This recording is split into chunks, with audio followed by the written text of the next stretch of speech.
pagpasok po ni President Bongbong Marcos, yung build, gagawin build better more, mas lalo ko na-excite. Mas dadamihan pa at magko-concentrate siya infra. Anong nangyari? Nabinbin itong yung South Long Haul and Mindanao Railway. Dapat ho, ito, Mr. President, ako, kaibigan po. I want you to succeed because his success will be our success. Sana po, ito yung hanapan ng solusyon. Because pang long term po tayo eh. I'm looking at what will be good for the future.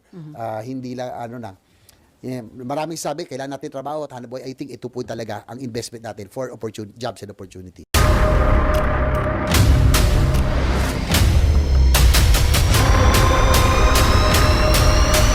Bago tayo mag-umpisa, baka pwede nyong i-like ang video na to. Malaking bagay ang like sa aming mga content creators. Maraming salamat po.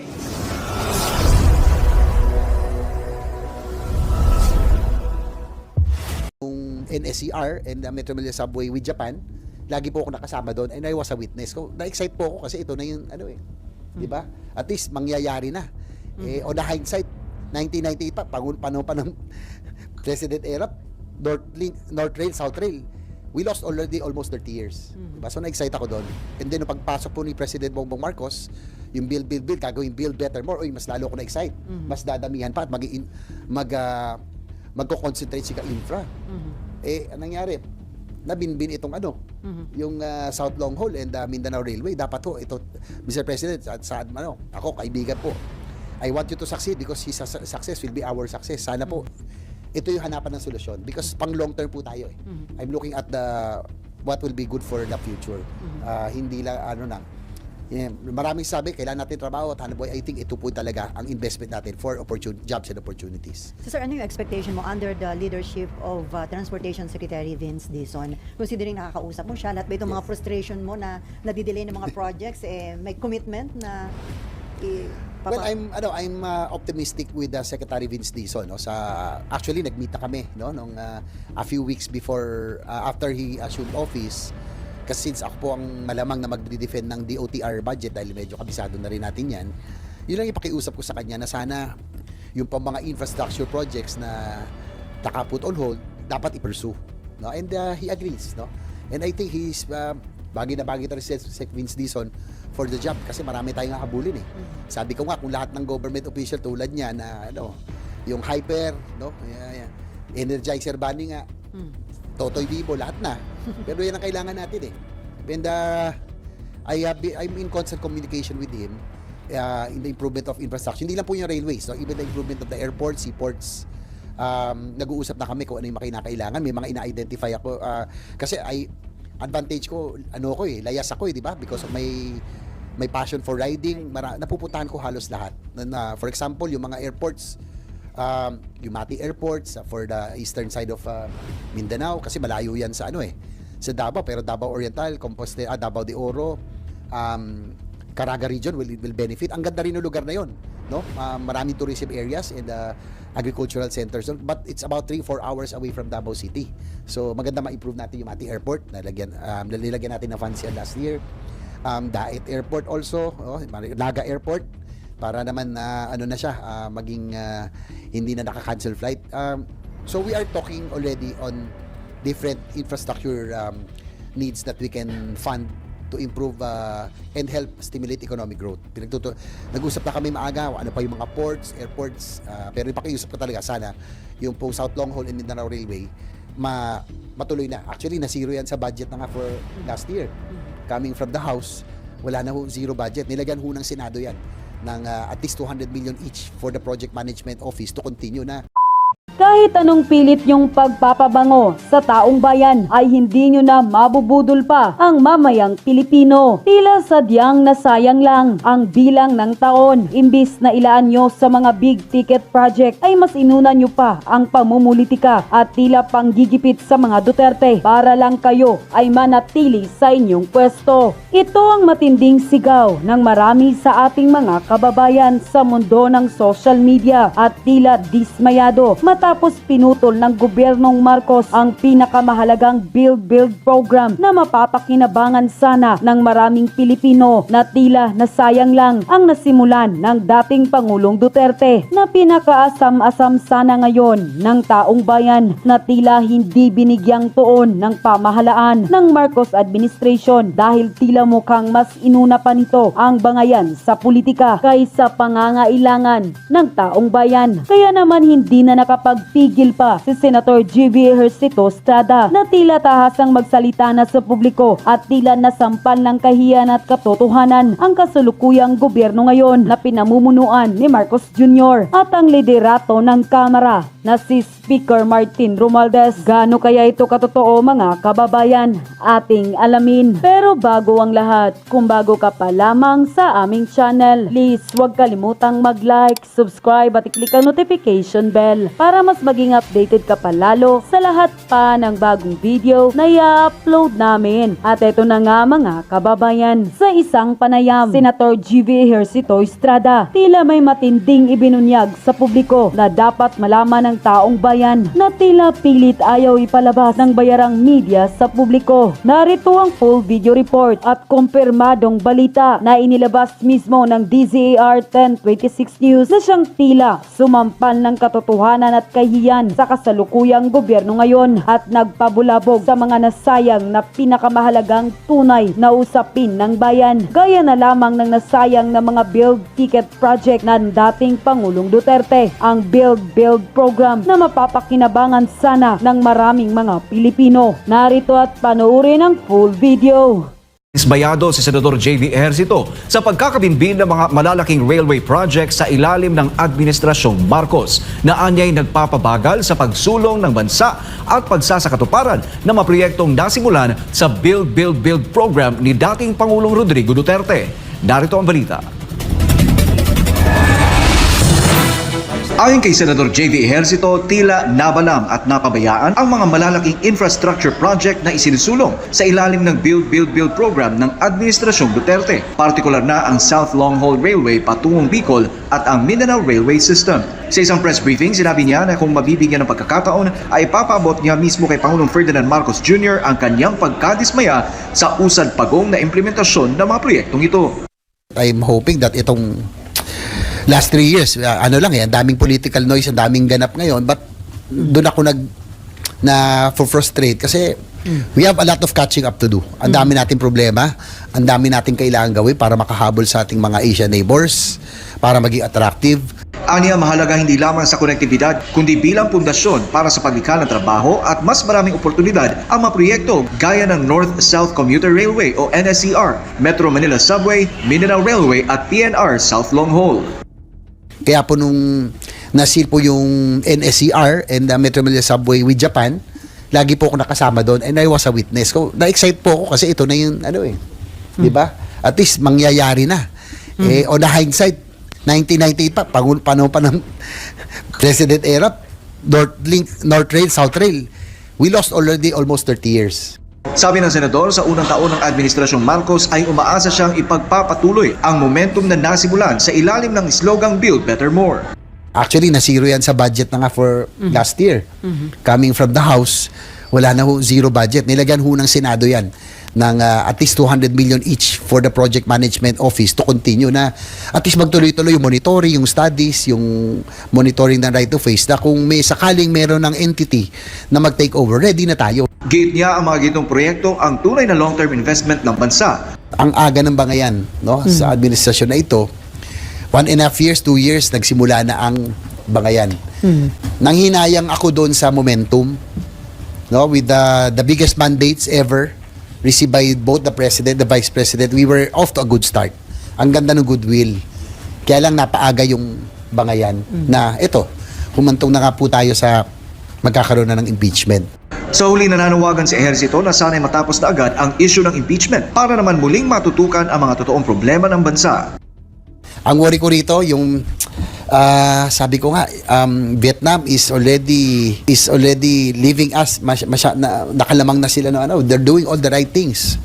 Habang tayo nakastagnate. Nang lumabas ang balitang ito ay hindi naman nakapagpigil ang marami sa ating mga kababayan na madismaya at magbigay ng kanilang hinaing at komento sa mundo ng social media. At ayon pa sa kanila, nakaw pa more sa kaba ng bayan at tuloy-tuloy tayong pupulutin sa kangkungan. Tapusin na ang paghihirap na to at ayusin ang konstitusyon para pigilan ang mga nagsasamantala. Tama iyan, Senator GV. Dapat talagang makialam na kayo dyan sa Senado na saan napunta ang budget sa railway. Nauna pa ang kabulastugan sa walang kwentang pagpapakulong sa mga taong malaki ang naitulong sa bansa. Dito ako nabudol, kaya ko binoto si BBM Bangag. Kala ko unit team at itutuloy yung build.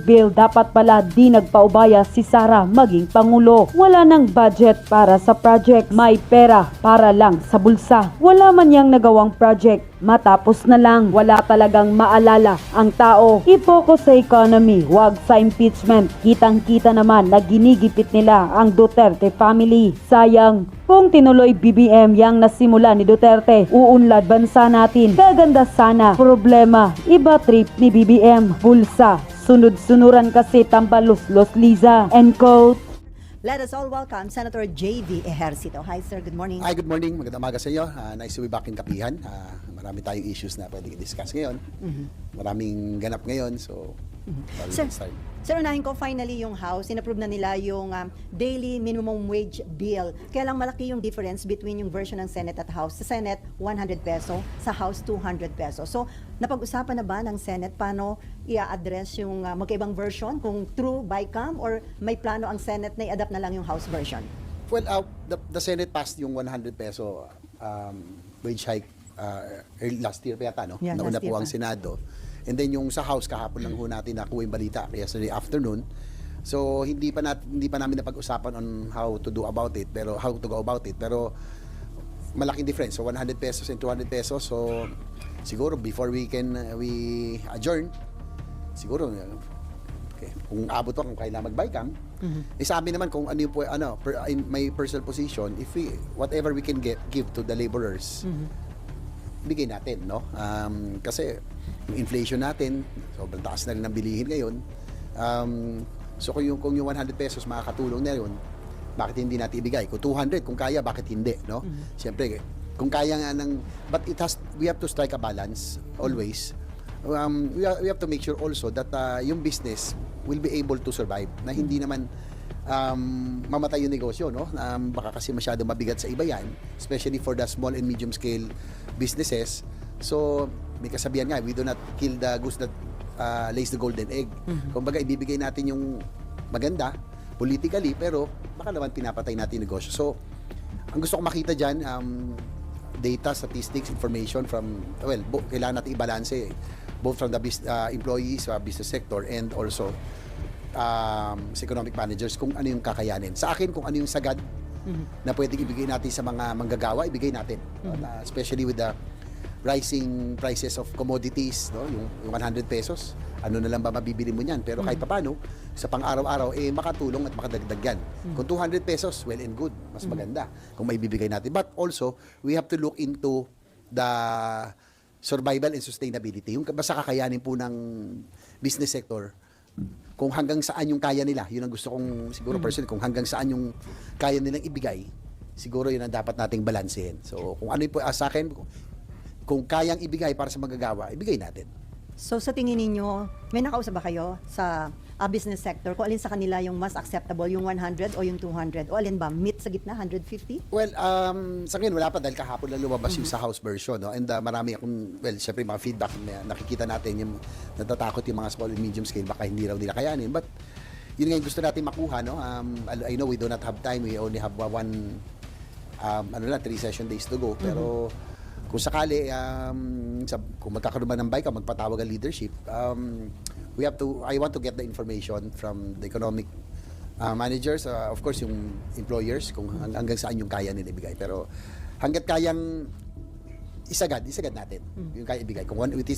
If it's 100, if 150, kung 200, bakit hindi natin ibigay? Pero sir, kagabi, hindi pa ito napag-usapan kung ano yung magiging stand ng Senate, kung mas gustong mag-bycam o i-adapt yung... Well, napag-usapan din yan because we are pressed for time, no? Dahil marami pa tayong mga priority measures that are up for approval na hinahabol natin.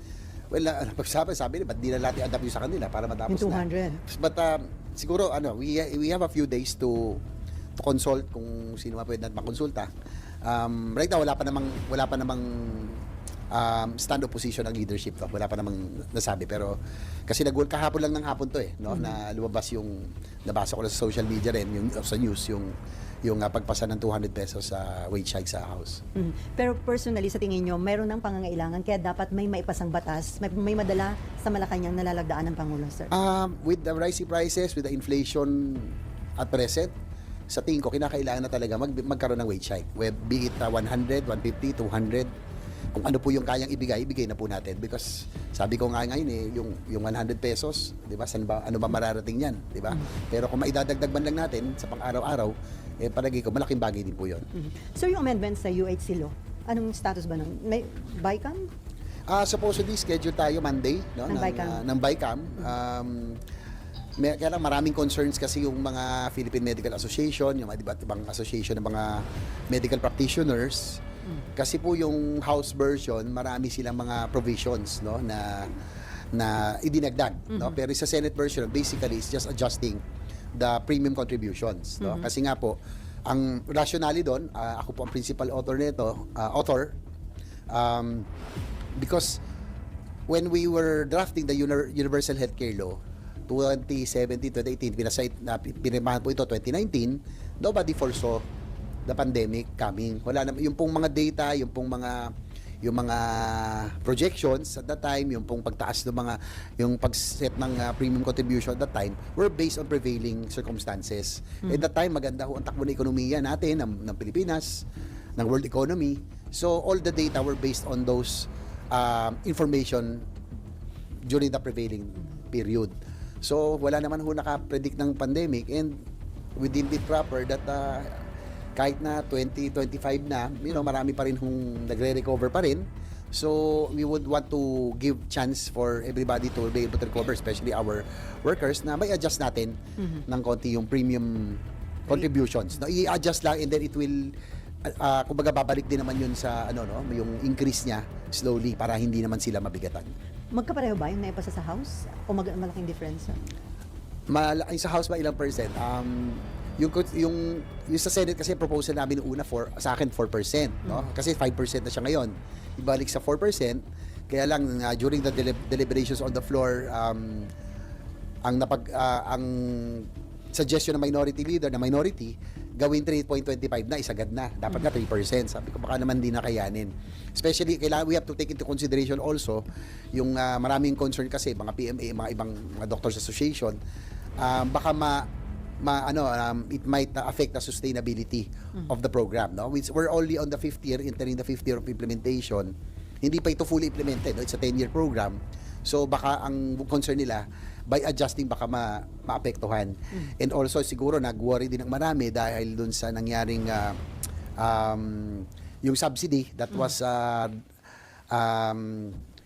used elsewhere, no? Na yung PhilHealth subsidy na 89 billion that was used for other purposes. So baka yun yung naging concern. So all I can assure is that right now we will make sure na hindi na ho mangyayari yun, no? Whatever funds of PhilHealth should stay for PhilHealth para magamit po ng miyembro.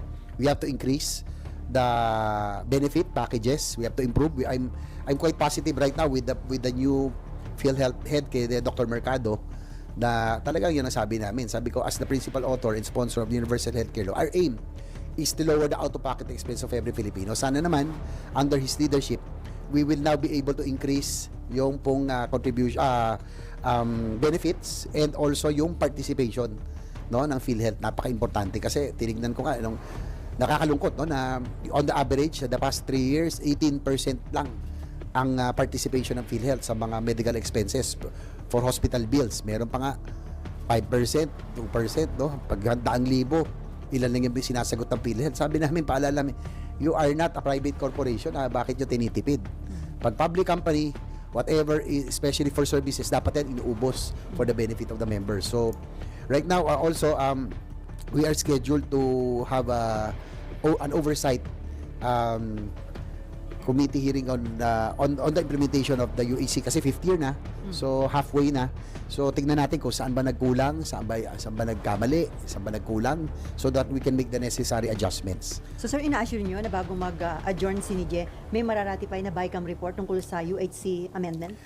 We are scheduled already on Monday. No, tignan natin hopefully magkasundo kami ng House version kasi maraming provisions sa kanila eh. Sa amin po basically is just adjusting the rate more para nga maka-recover yung yung ating mga kababayan muna. So ang maraming concern yung Philippine Medical Association and other doctors organizations, medical practitioners, baka maapektuhan. We have to give the UAC a chance, no, na kumbaga hindi pa naman siya fully implemented, or it's a work in progress na siguro yung amendment could come later on. Sir, ba't sumulat kayo kay Presidente regarding UHC proposed amendments? Hopefully, since it's a priority measure na sumunod kami na sana masama rin sa LEDAC priority measures or certified. So, just in case, hopefully, makaabot. Baka namang Aabot. nasama naman. Maabot. So, it depends on Monday. But be rest assured that we will, again, just like sa wage issue, we need to strike a balance. No? Na we have to make sure that it will be sustainable. But at the same time, ang target natin, more important, mas killing ako doon sa increasing ng benefits and participation.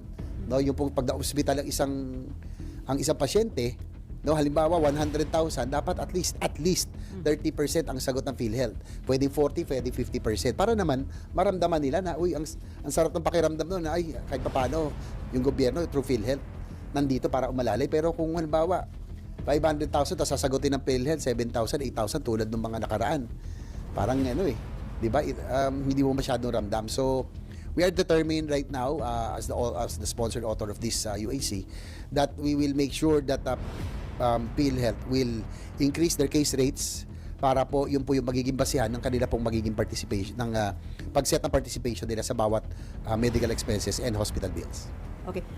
More related? Wage hike lang po. Wage hike. Opo. Balikan ko lang po yung sa wage hike, Sen. How strongly is the Senate considering yung pag-adopt ng House version? Sa launch po ba siya na pag-usapan kagabi? How many senators are pushing for it?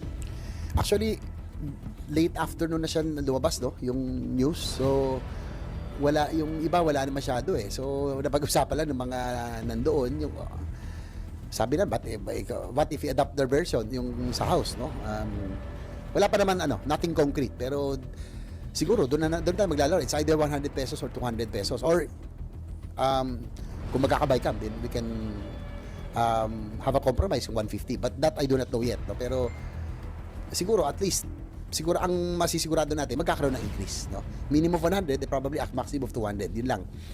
Again, we would like to hear also bago natin yan i-push, bago natin aprubahan, we have to make sure also that the businesses can afford and can survive, no, by giving 200 pesos daily wage increase for every workers.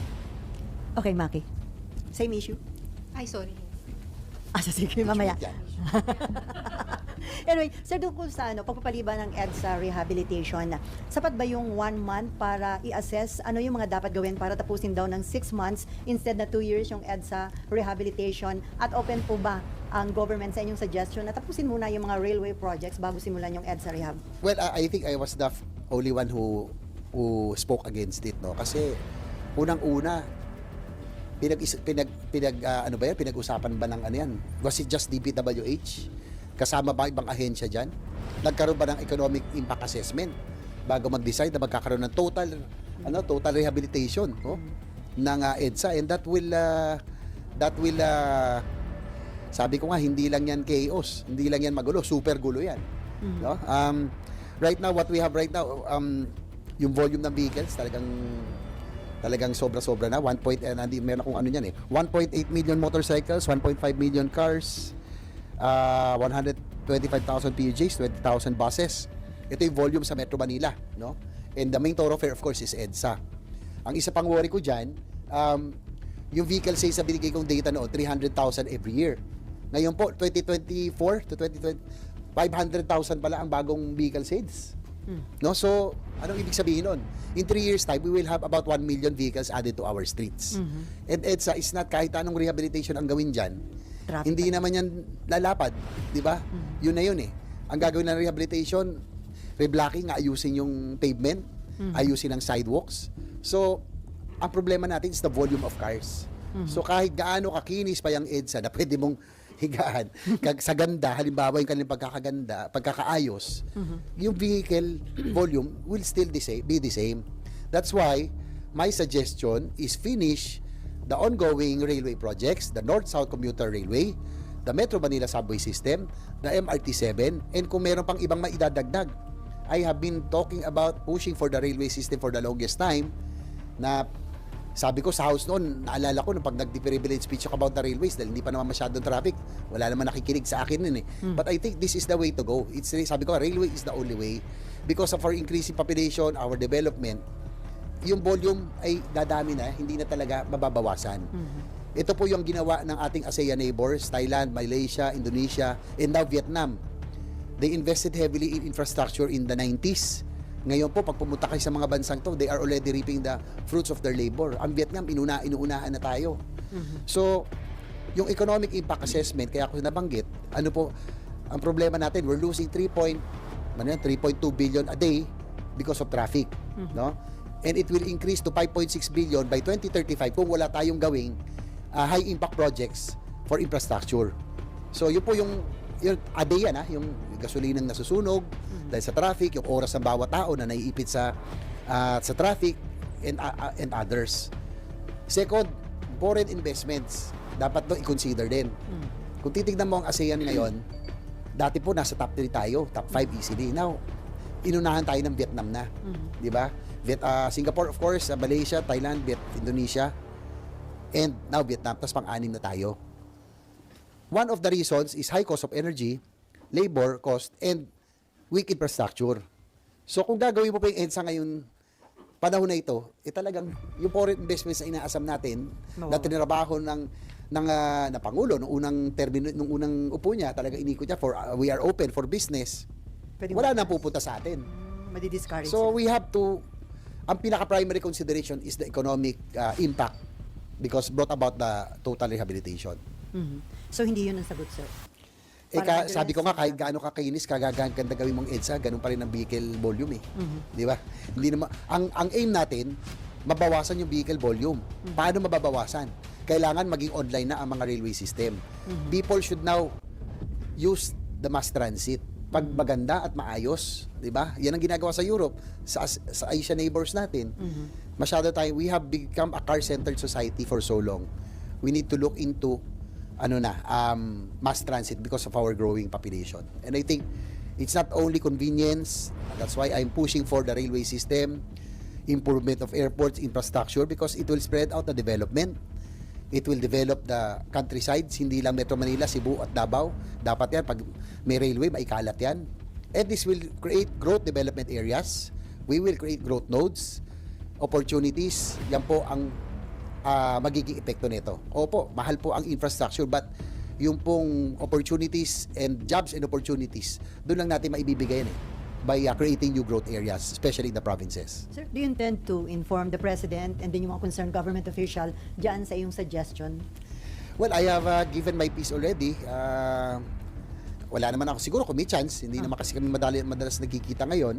But if I am given the chance, I will tell the President. I'm hoping that itong last 3 years, ang daming political noise, ang daming ganap ngayon, but doon ako frustrate kasi we have a lot of catching up to do. Ang dami nating problema, ang dami nating kailangan gawin para makahabol sa ating mga Asian neighbors, para maging attractive.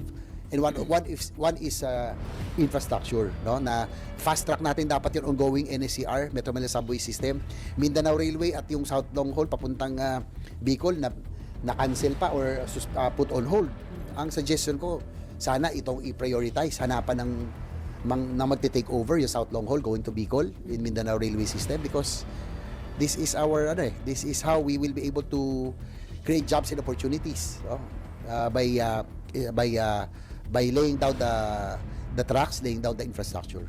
So sana itong last 3 years, ang bilis ng panahon di ba? Noong una kasi, if you remember, nung panahon po ni Pangulong Duterte, yung pong build, I happened to defend the budget of the DOTR during that time. Kaya po nung nasil po yung NSCR and the Metro Manila Subway with Japan, lagi po ako nakasama doon and I was a witness. So, na-excite po ako kasi ito na yung ano eh. Di ba? At least mangyayari na. On the hindsight, 1998 pa, panahon pa ng President Erap, North Rail, South Rail. We lost already almost 30 years. Diba? So na-excite ako doon. And then, nung pagpasok po ni President Bongbong Marcos, yung build, gagawin build better more, mas lalo ako na-excite. Mas dadamihan pa at magko-concentrate siya infra. Anong nangyari? Nabinbin itong yung South Long Haul and Mindanao Railway. Dapat ho, ito, Mr. President, ako, kaibigan po. I want you to succeed because his success will be our success. Sana po, ito yung hanapan ng solusyon because pang long term po tayo.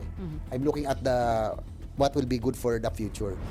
Hindi lang, maraming sabi, kailangan natin trabaho at Hanaboy, I think ito po talaga ang investment natin for jobs and opportunities. So sir, ano yung expectation mo under the leadership of Transportation Secretary Vince Dizon? Considering nakakausap mo siya, lahat ba itong mga frustration mo na nadidelay ng mga projects, may commitment na Well, I'm optimistic with Secretary Vince Dizon, no? Actually nagmeet na kami, no, nung a few weeks before after he assumed office. Kasi since ako po ang malamang na magde-defend ng DOTR budget dahil medyo kabisado na rin natin 'yan. Yun lang ipakiusap ko sa kanya na sana yung pang mga infrastructure projects na nakaput on hold dapat i-pursue, no? And he agrees, no? And I think he's bagay na si Vince Dizon for the job kasi marami tayong habulin eh. Sabi ko nga kung lahat ng government official tulad niya na yung hyper, no? Energizer Bunny nga. Totoy Bibo, lahat na. Pero yan ang kailangan natin eh. And I'm in constant communication with him in the improvement of infrastructure. Hindi lang po yung railways, no? Even the improvement of the airports, seaports. Nag-uusap na kami kung ano yung kinakailangan. May mga ina-identify ako. Kasi advantage ko, layas ako di ba? Because of my passion for riding, napupuntahan ko halos lahat. For example, yung mga airports, yung Mati airports for the eastern side of Mindanao, kasi malayo yan sa sa Davao, pero Davao Oriental, Compostela, Davao de Oro, Caraga region will benefit. Ang ganda rin ng lugar na yon, no? Maraming tourism areas and agricultural centers, but it's about 3-4 hours away from Davao City. So maganda ma-improve natin yung Mati Airport. Nalagyan natin ng funds yan last year. Daet Airport also, Naga Airport, para naman na siya, maging hindi na naka-cancel flight. So we are talking already on different infrastructure needs that we can fund to improve and help stimulate economic growth. Nag-usap na kami maaga, ano pa yung mga ports, airports, pero pakiusap ko talaga sana yung po South Long Haul and Mindanao Railway matuloy na. Actually, na-zero yan sa budget na nga for last year. Coming from the House, wala na zero budget. Nilagyan ng Senado yan ng at least 200 million each for the project management office to continue na at least magtuloy-tuloy yung monitoring, yung studies, yung monitoring ng right of way na kung may sakaling meron ng entity na mag-take over, ready na tayo, hindi yung magsa-start right from scratch. So it was the Senate who added so that the project management office will continue for the South Long Haul and Mindanao Railway System. Okay, before the issue on impeachment and Senate leadership, sir, sinabi ni Secretary Dizon during the confirmation hearing na hindi viable sa ngayon yung public transport modernization program. Although parang itutuloy siya, kaya lang dapat munang ma-address dahil ang dami pang problema. So, well, yun naman hindi natin kasi pwede talagang pilitin pag hindi handa, no? Just like NCAP, yung stand ko, I was one of those who sabi ko okay po yan, pabor po tayo dyan. That will instill discipline and improve yung enforcement, but the necessary infrastructure has to be there. Ito public PUV modernization, maganda po yan, no? It will make transport more modern, more reliable, more safe. Kaya lang kailangan din handa. Sa pagkakalam ko may mga problema pa kasi yung yung consolidation ng lines, no? Parang dapat maayos ngayon kasi LTFRB for so many years magulo. Issue na lang left and right ng franchises, but now we have to do it right, no? Na halimbawa, andyan na yung mga railway. For example, railway na naman ako. Dapat yung mga feeder diyan, yung mga linya, yung mga linya ng buses, main buses dapat naka-coordinate din doon, no? Naka-integrate. Tapos yung mga feeder line ng mga public jeepneys naman, naka-integrate din po doon. So, it's a general, dapat magkaroon talaga ng master plan ng for the routes as well para maging mas maayos. Kaya lang kung hindi pa handa, huwag natin puwersahin. Kumbaga,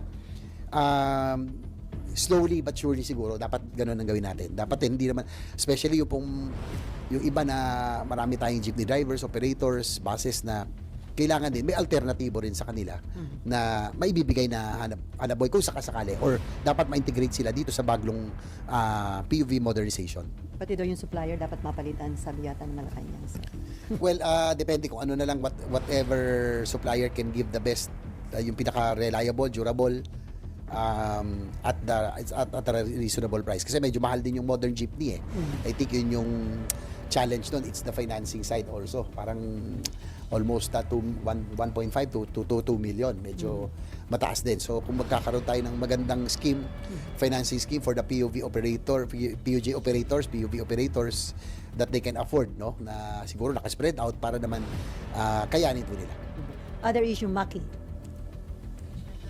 Oh, sige, go. Which ka agad. Individual members of the UP College of Law para issued a statement urging the Senate to start the impeachment trial forthwith. Reaction lang po. Well, alam mo,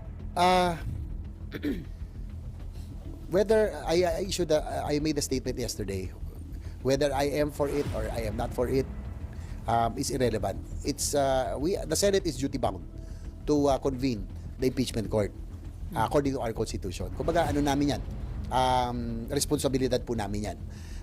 Nagsalta na po ako dati, sabi ko po, nung hindi pa po na-forward, sabi ko that time, sabi ko, hindi naman ako pabor talaga sa, dahil we have to be realistic about it, that impeachment is politically charged. No? It is, yeah. It's both legal and more political. Dalawa po yan. Lahat naman po ng impeachment process is really politically charged. And my worry at the time, alam niyo naman, I shared my frustrations na naiiwan na po tayo na ASEAN neighbors natin, ang dami nating problema. No? Hindi lang transport, hindi lang to railway, hindi lang to airport. May energy pa tayo na dapat tignan. Power plants that would need to be online. Agriculture. Ang dami nating problemang kinakailangan na ayusin. And isa sa frustration ko, ang aga ng bangayan, no? Sa administrasyon na ito, 1.5 years, 2 years, nagsimula na ang bangayan. Nanghinayang ako doon sa momentum, no, with the biggest mandates ever received by both the President, the Vice President. We were off to a good start. Ang ganda ng goodwill. Kaya lang napaaga yung bangayan na ito, humantong na nga po tayo sa magkakaroon na ng impeachment. Kaya po ako hindi pabor that time na sinabi ko kasi nga, ang dami nating pressing problems. Ang dami nating kailangan habulin. But in case, ito na, talaga namang itutuloy naman itong impeachment whether we like it or not. As I mentioned, we are duty bound. Sana matapos agad. So we can, whatever the decision is, whatever the verdict is, I hope we can go back to our normalcy as soon as possible. Mahaba-haba at marami-rami tayong habulin. Ang worry ko rito, yung sabi ko nga, Vietnam is already tawag nito is already leaving us, nakalamang na sila no, they're doing all the right things. Habang tayo nakastagnate, no? Meron akong figures nakalimutan ko lang pero talaga yung FDIs nila, we are getting just probably half or even less. So ito po yung concern ko. Kaya sana kung sakali man magkaroon ng impeachment matapos ito sa lalo madaling panahon, hope we can wrap up, no, as soon as possible para po we can go back and go back to our businesses and of course yung po mga pressing problems, challenges ay that we could already give attention to. Okay, sige. What's your Sen, opinion dun sa seemingly na nadidelay yung pag-convene ninyo? Well, I'm not defending the leadership or the Senate, no. Unang-una, pinasa ng House of Representatives yan. Kailan ba nila pinasa yan? Last day. 5 o'clock. We adjourned at 7. Di ba? 5 o'clock, talagang last minute din. They had all the time since December. Sana pinasa nila kagad so that we would have the time. So hindi lang, wag naman sana, not defending the Senate, but I'm just stating the facts na sana, kung pinasa nila mas maaga, baka mas maaga rin na simulan. Pero sir, may mga nagsasabi na dahil dun sa patuloy na pagkakadelay ng pagsisimula ng impeachment process, dun sa impeachment case laban kay VP Sara, parang ang on trial ngayon, yung Senado, hindi na si VP Sara. Parang dahil di ba ang daming batikos, ang daming mga iba't ibang opinion, Well, parang kayo nang nalilitis, kayo nang... hintayin na lang po natin.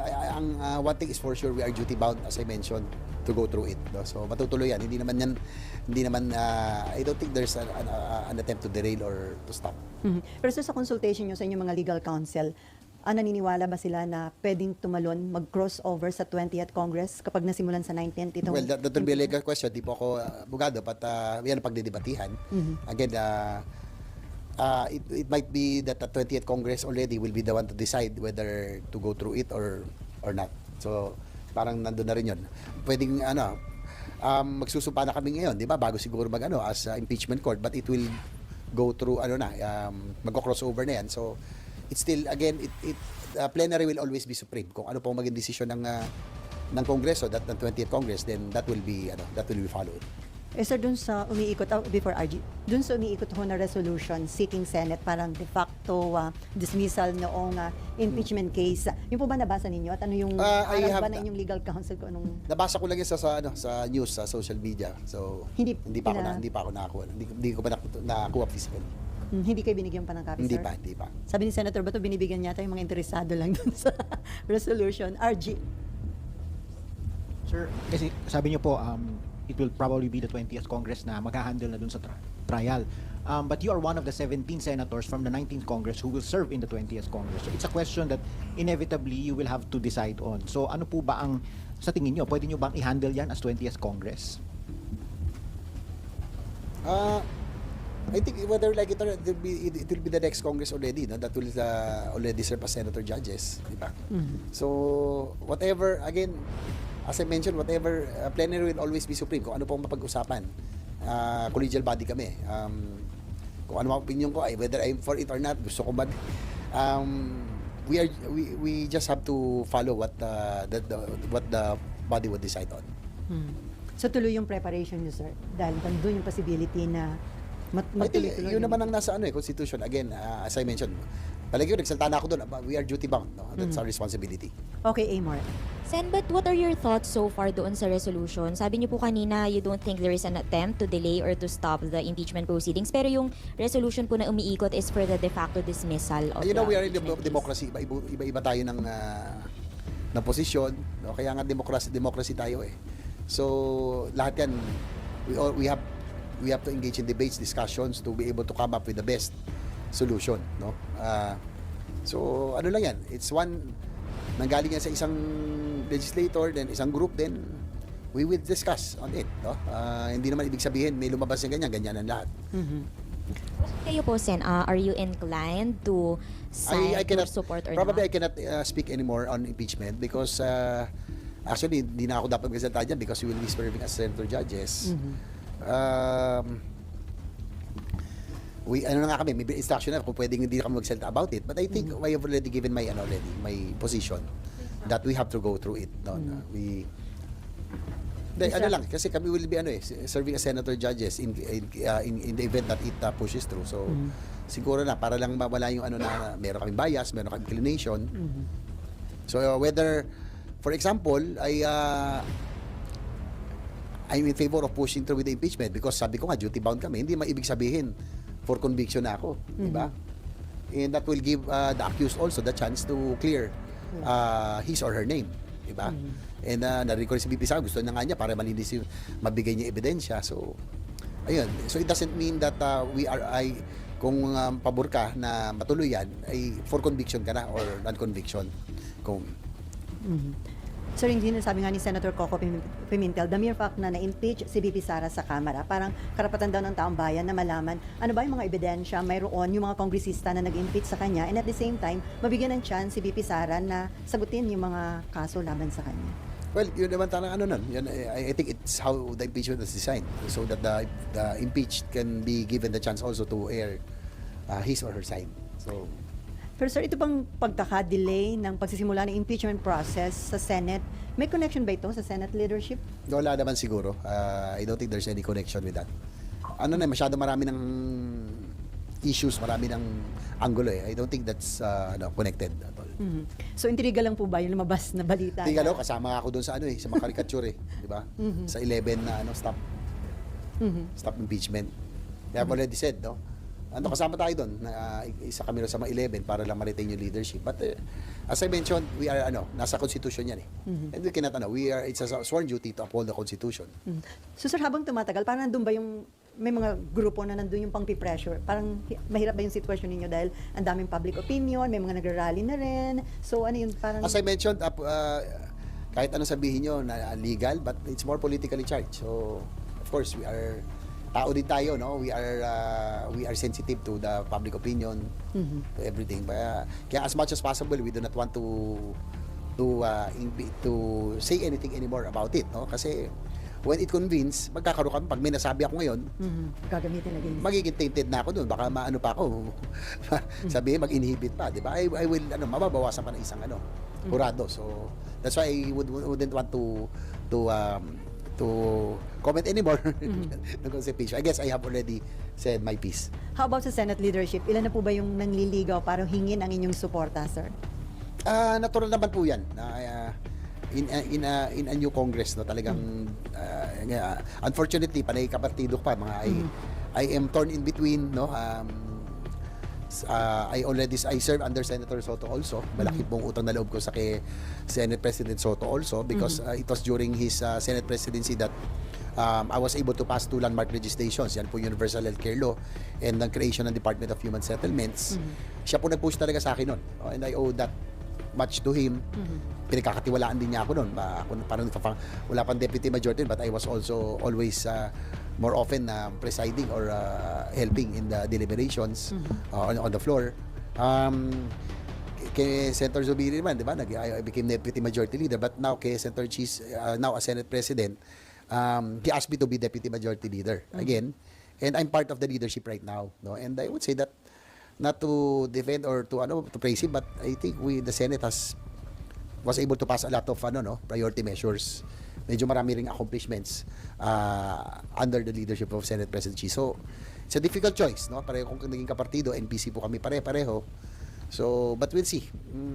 Hindi naman ako pwedeng I told na siguro kung sakali may manliligaw sa akin, I'll be the last na lang siguro because I'm part of the leadership of the Senate. So you are torn between Senate President Cheese and former Senate President Tito Soto. Oo nga eh. Siguro para hindi ako mator, tatakbo na rin ako Senate President. Para hindi na ako mag-isip. Tatakbo rin ako para wala na akong papaligan. How about Senator Amy Marcos? Hindi hinihingi pa ang suporta niyo, sir? Hindi naman siya nagsabi sa akin. Kabiro ako yun. Matagal ko na rin kaibigan yan. Pero sa bandang huli, ano yung mga i-consider mo sa pagde-decide mo sino yung susuporta? Well, of course, first and foremost, who will be better and good for the institution. No? We have so many challenges, we have so many problems, ang daming problema ng bansa. We are in challenging times, no? Challenge talaga. So I guess I will have to choose a leader who will be able to steer the Senate during these turbulent, challenging times. Okay, any related? Okay, si Mark muna and then si Maki. Yes, about the Senate presidency pa rin, Senator. Since sa NPC has the party leadership told the members in the Senate to toe the line, to step in na para wala na po yung ganitong difficult choice between 2 NPC members.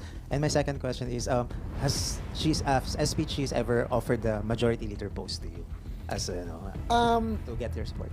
Siguro doon po sa partido, mahirap kasi pareho kapartido namin, no? Former Senate President Soto is NPC. Si Senate President Cheese is also NPC. Senator Loren is also NPC. Halos lahat kami dito, marami kaming NPC sa there's no instruction from the party. Kasi nga parehong kapartido eh. Siguro kung isa lang madali. So probably mahirap din para sa partido mag-decide on who to support. Pero sir, better daw ba na lawyer ang Senate President kapag nagkaroon ng impeachment?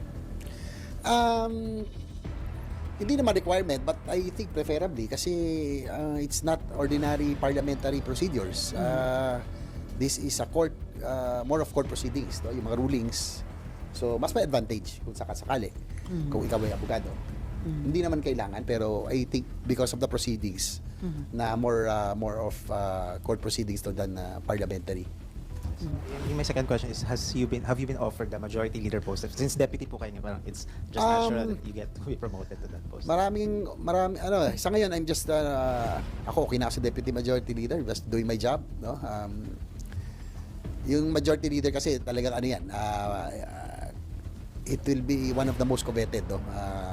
I-offer. So, marami talagang offer pag may ano, pag may change in leadership. Pero sa ngayon, siguro okay na ako sa deputy na. Kung mabigyan akong pa opportunity, why not, 'di ba? Pero whether I being offered or not, again, primary consideration will be someone who will be able to uphold the institution, especially and steer the institution during these challenging times, and yung pong uphold ng Senate as an institution. Okay, Maki?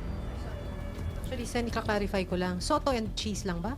O may iba pa? Si Amy pa, I think Senator Amy already also, So officially, kasi meron yan din ay silang block lumabas di ba? So we do not know. It's a numbers game. Whoever can get the 13 or more, ganun yun eh. Oo. Kailangan 13 or more. Ilan na lumapit sa'yo, Sen? Lahat sila? Makakausap naman. Of course, sabi ko, tignan natin. But sabi ko na lang, session still ongoing. We are still in the 19th Congress. I'm part of the leadership as a courtesy and respect to Senate President Cheese, who gave me the trust and confidence. Siyempre, kung sakali, I'll be the last. Kung sakasakali na meron talagang change. Because I'm part of the leadership of Senator Escudero at present. Sir, option din daw ba yun na magkaroon na lang ng gentleman's agreement during the impeachment trial, SP Cheese, and then after that, saka SP Soto? Well, nasa sa kanila na po yun. No? Mas maganda, walang away. Mas maganda, magsama-sama kami. No? Especially that we're in one party. So ideally, mas maganda kung hindi kami magkawatak-watak dito. Malaking factor po ba yan kung sino magiging Senate President dun sa distribution ng committee chairmanship? Of course, kasama naman po yan, no? Yung committees, yung leadership positions. Natural po naman yung kasama po yun sa mga panliligaw eh. So, we'll see. But ako I'm already satisfied with what I am handling right now. No? Committee on Local Government, before Committee on Housing, as deputy, majority. Right now, parang ako rin yung majority kasi during the campaign, at saka ngayon, halos ako na rin yung functioning. So, I'm quite happy. I'm already happy doing my job, my task, no? That is asked of me. Okay, no more. Sir, last na lang, bilang dating Committee on Health Chairman, conforme ba ka ba sa panawagan ng Department of Health na ideklara ni Presidente na National Public Health Emergency na itong HIV cases dahil 500% yung increase kung saan karamihan pa ng victims kabataan? I think we leave it up to the experts, no? Siguro DOH. Doon sa UHC, meron tayong HTAC, yung mga experts, mga specialists. Mas alam po nila yan eh. No? But in case, it's quite alarming kung 500% ang increase ng HIV cases among the young and yung mga Gen Z, no? Kailangan, we have to look into it, no? Talagang kailangan bigyan atensyon na yan on how it can be prevented, no? Lalo na sir, sa Palawan may 12 o 13-year-old na victim ng HIV. So, masyadong bata, alarming no? na po. Medyo alarming. So, it's up to kung nasa presidente, kung ano po yung kanina desisyon. I think the experts know better than us. We're just there to support. Kung kinakailangan ng funding later on, magbabudget na naman. I'll be vice chair, so I'll be handling some agencies. So, doon lang makakatulong eh. So, I think those things we leave it to those in the health department and the experts. Okay, no more? On that, okay, JV. Salamat po. Balik lang po ako sa wage hike. Ayun, so since nag-abol na po tayo and other senators also expressed yung support sana dun sa 200 peso wage hike, pero ang kinakatakot nga rin is baka mamaya veto or hindi balance. Do you think dapat makonsulta rin si Pangulo kung para magkaroon tayo ng close figure kung ano yung mas feasible? Of course, kinakailangan siguro bago siguro kaysa ma-veto, no? Minsan pag may chance naman tinatanong natin kung ano pa yung concern para we can make the necessary adjustments or again, position natin dyan kung ang gusto ko sana makuha yung figures in yung position ng mga employers and business sector kung hanggang saan talaga yung kaya. Again, kung kaya natin ibigay 200 pesos, why not? 'Di ba? Because ako dahil ano pa ba mahabot ng 100 kahit 200 pesos, 'di ba? Sa taas ng presyo ng bilihin sa bigas pa lang, 'di ba? So kung ano yung kaya natin ibigay, sana naman rin i-share ng blessings ng ating mga business sector, no? Pero yung pong we need to strike the balance as to what can be given and as to what can be afforded, no? Kung ano po yung kayang i-afford or for survival. So, kailangan balanse, hindi naman natin pwedeng ibigay tapos mamamatay naman yung negosyo, mawawalan tayong trabaho. So, yun yung we need to find that sweet spot, which is very difficult, no? Pero kung ano po yung compromise, whether it's 100, 150, 200, as long as there's a wage increase, I'll be happy to support, no? Kasi kailangan namin the present prices, present inflation and rising prices, kailangan natin mabigyan ng ating labor sector. Okay, on that note, thank you so much. At yun na nga mga kababayan, ano na ang masasabi mo? Kung mayroon kayong hinaing at komento patungkol sa balitang ito, please comment down below. Pag-uusapan natin yan sa comment section. At kung nagustuhan nyo ang video, ay huwag kalimutang mag-like at i-share na din.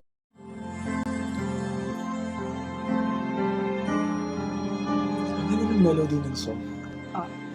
Ang bayan ko'y pinagpala pagkat sa amin pinigay ang isang biyaya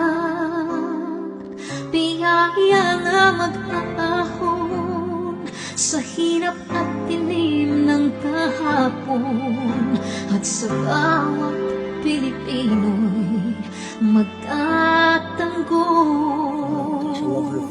sa bayan ko dating laganap, pang-api at dusa sa aming mga mahihirap.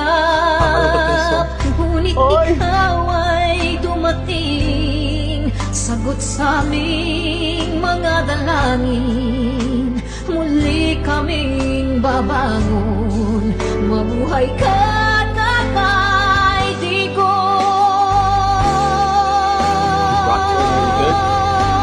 Ama, maraming salamat. Aming mga mata'y minuhulat, gawain ng masasamay iyong isiniwalat. Ikaw lang ang pag-asa naming lahat.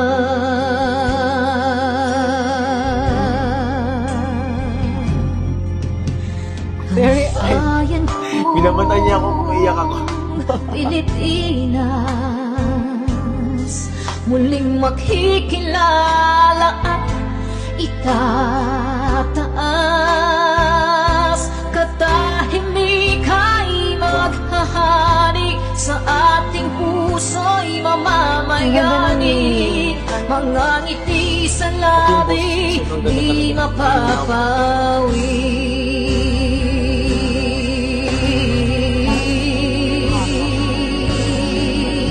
The breathing though. Mabuhay ka, Tatay Digong, maraming salamat. Ang malasakit sa Pilipino ay walang kasing tapat. Ika'y paglalaban ng iyong mga anak. Tunay kang biyaya sa bansang Pilipinas.